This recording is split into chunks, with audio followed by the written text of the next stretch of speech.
Greetings from South Korea. I am Arirang News AI anchor.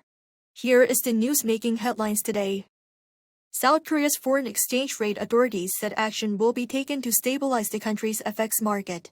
The Ministry of the Economy and Finance and the Bank of Korea said in a joint release on Wednesday that a weak Korean won is not desirable, and the government's commitment to addressing the issue would soon be seen.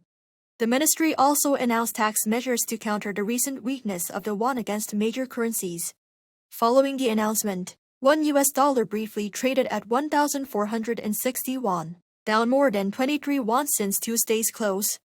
The exchange rate closed above 1,480 won for consecutive days on Monday and Tuesday for the first time since March 2009.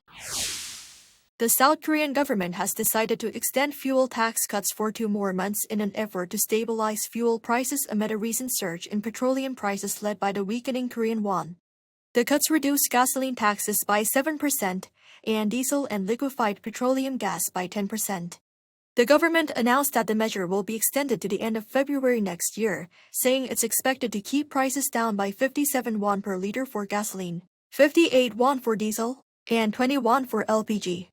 Meanwhile, tax cuts on individual car purchases have also been extended by 6 months as part of efforts to support a vehicle sales recovery. The tax rate, originally set at 5%, has been lowered to 3.5%. The measure was originally set to expire at the end of this year but has been extended through June 30th next year. The combined share value held by South Korea's top 100 stockholders surged by nearly $54 billion over the past year, to reach about $136 billion at the end of 2025. According to data released Thursday by corporate research firm CEO Score, the total value of shares owned by the top 100 shareholders rose nearly 65% from a year earlier. Topping the list was Lee Jae-yong, chairman of Samsung Electronics, whose personal stock holdings jumped by roughly $8.7 billion in 1 year. Lee's total share value climbed from about $9.3 billion at the end of 2024 to nearly $18 billion this month, driven by sharp gains in Samsung Electronics, Samsung C&T, and Samsung Life Insurance shares.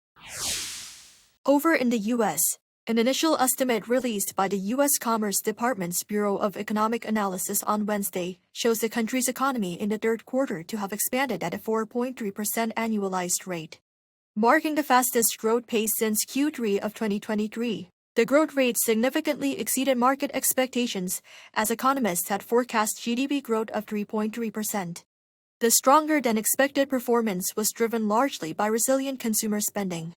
Exports also rebounded sharply, providing another major boost to economic growth. Government spending, particularly on defense, also contributed positively to GDP. Following the report, U.S. President Donald Trump issued a public message, linking the stronger growth figures to his trade policies. He also claimed inflation was absent and cited strong national security.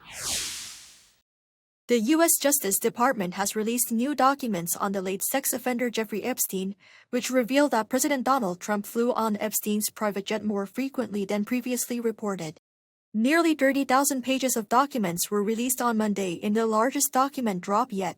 They include an email from a federal prosecutor which confirms Trump took at least 8 flights between 1993 and 1996, including one where only he and Epstein were listed as passengers.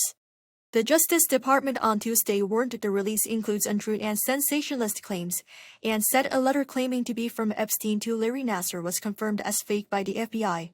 The White House dismissed the release as a political distraction filled with unfounded claims. That is all from me today. Thank you for watching.